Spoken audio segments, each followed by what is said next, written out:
What is Aufbau principle? Aufbau principle क्या होता है? बहुत इंपॉर्टेंट है, आसानी से समझेंगे, वीडियो छोटा होगा लेकिन आपको 100% समझ में आएगा, इसकी गारंटी पीसी सर की होती है। हेलो मेरे प्यारे बच्चों, कैसे हैं आप सब? आप सबका स्वागत है आपके प्री चैनल पीसी ग्रुप में। आप लोग वीडियो को लाइक और चैनल को सब्सक्राइब कर दीजिएगा, क्योंकि पीसी सर इंडिया का top most content, lecture, study material, mentorship सब कुछ फ्री आपको दे रहे हैं नीट जेईई की तैयारी करने वाले बच्चों को। क्या होता है अप-बाउ प्रिंसिपल? अप-बाउ का सिंपल सा मतलब है, अप-बाउ किसी वैज्ञानिक का नाम नहीं है, कोई साइंटिस्ट का नाम नहीं है।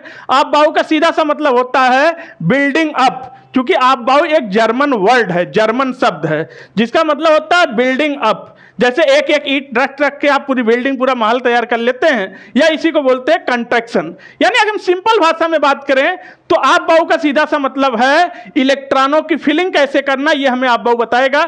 यानी कहने का मतलब इलेक्ट्रॉन को लोअर एनर्जी लेवल से हायर एनर्जी लेवल में फिल कर दीजिए, यही होता है अप-बाउ प्रिंसिपल। यानी इलेक्ट्रॉनों को ऑर्बिट में या सबसेल में एनर्जी के बढ़ते हुए क्रम में भरना क्या कहलाता है? अप-बाउ प्रिंसिपल। सपोज करिएगा, यानी fill electron from lower energy to higher energy, lower energy से हायर एनर्जी में इलेक्ट्रॉनों को फिल करना है, इसी को अप-बाउ प्रिंसिपल बोलते हैं। यानी ये कोई लैडर है, कोई सीढ़ी है। अब सोचिए, सबसे पहले आप इस पहले वाली सीढ़ी पर पांव रखेंगे तो ये क्या है? लोअर एनर्जी है, ये लोअर एनर्जी है।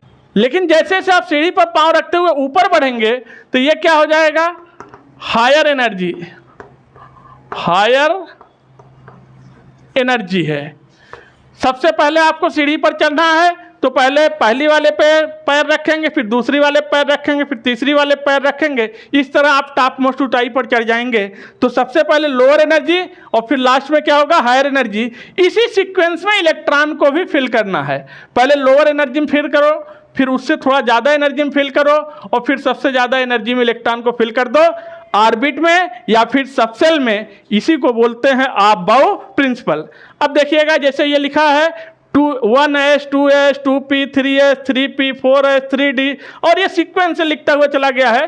बेसिकली देखा जाए तो जो ये लिखा गया है सीक्वेंस, इसको आप परेशान मत हो कि याद कैसे होगा, इसको याद करने का भी एक ट्रिक है। यानी कहने का मतलब है, तो सबसे पहले ये समझ लेना जरूरी है जो ये सीक्वेंस है, ये सीक्वेंस बना कैसे। अप-बाउ ने बताया, सही बात है, अप-बाउ का मतलब यही होता है, लेकिन ये बना कैसे, इसके लिए एक रूल होता है जिसका नाम है n+l रूल। n+l रूल, इसी से बनाया गया है ये पूरा का पूरा सिस्टम अप-बाउ का। अप-बाउ का पूरा सिस्टम किससे बना है? n+l रूल से, जहां पर n क्या है? प्रिंसिपल क्वांटम नंबर, पिछले वीडियो में बताया था। l क्या है? एग्जीमुथल क्वांटम नंबर। यानी n क्या है? सेल, l क्या है? सबसेल।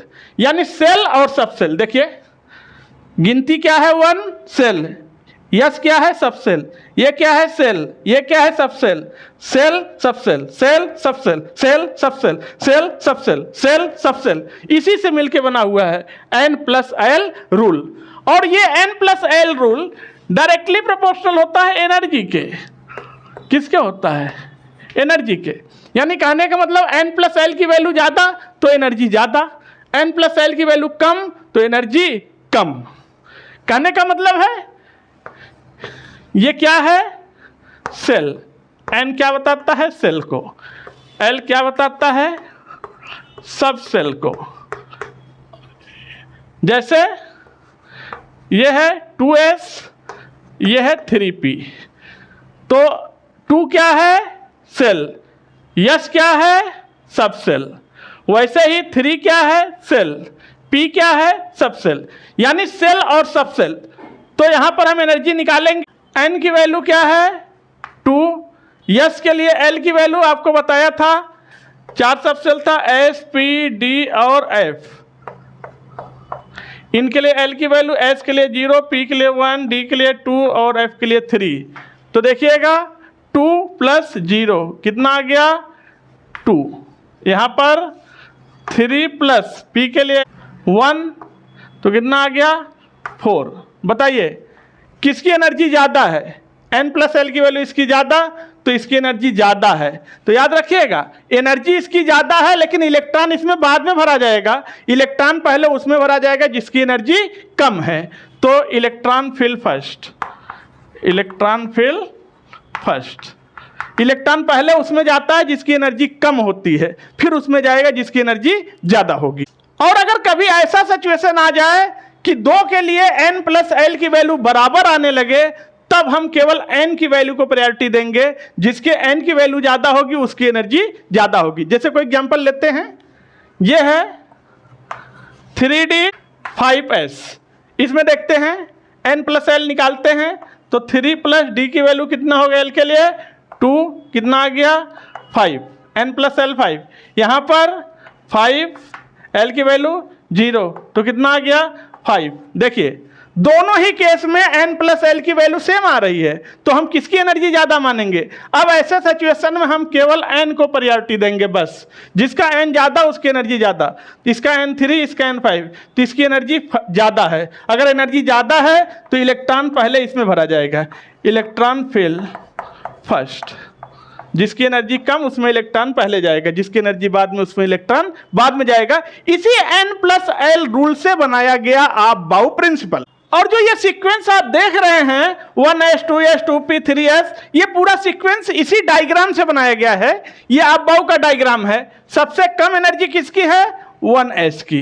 देखिए सबसे कम एनर्जी इसकी, फिर आगे आएंगे, फिर पीछे जाएंगे, फिर आगे आएंगे, फिर यहीं पीछे हो जाएंगे, और ये सीक्वेंस कंटिन्यू चलता रहेगा। तो फिर सबसे पहले 1s, फिर 2s, फिर 2p 3s, इस तरह से पूरा एक सीक्वेंस बना लेते हैं। ये अबाउ का डायग्राम होता है, और इसी अबाउ के डायग्राम से किया जाता है इलेक्ट्रॉनिक कॉन्फ़िगरेशन। क्या करते हैं, इलेक्ट्रॉनिक कॉन्फ़िगरेशन। और इलेक्ट्रॉनिक कॉन्फ़िगरेशन करने के लिए एक ट्रिक अगली वीडियो हम लेकर आ रहे हैं। आप लोग वीडियो को लाइक कर दीजिए, चैनल को सब्सक्राइब कर लीजिए, बेल आइकन प्रेस कर दीजिए, और एक प्यारा सा कमेंट करके बताइए वीडियो आपको कैसा लगा। फिर आपसे मिलते हैं नेक्स्ट वीडियो में, तब तक के लिए थैंक यू, टेक केयर।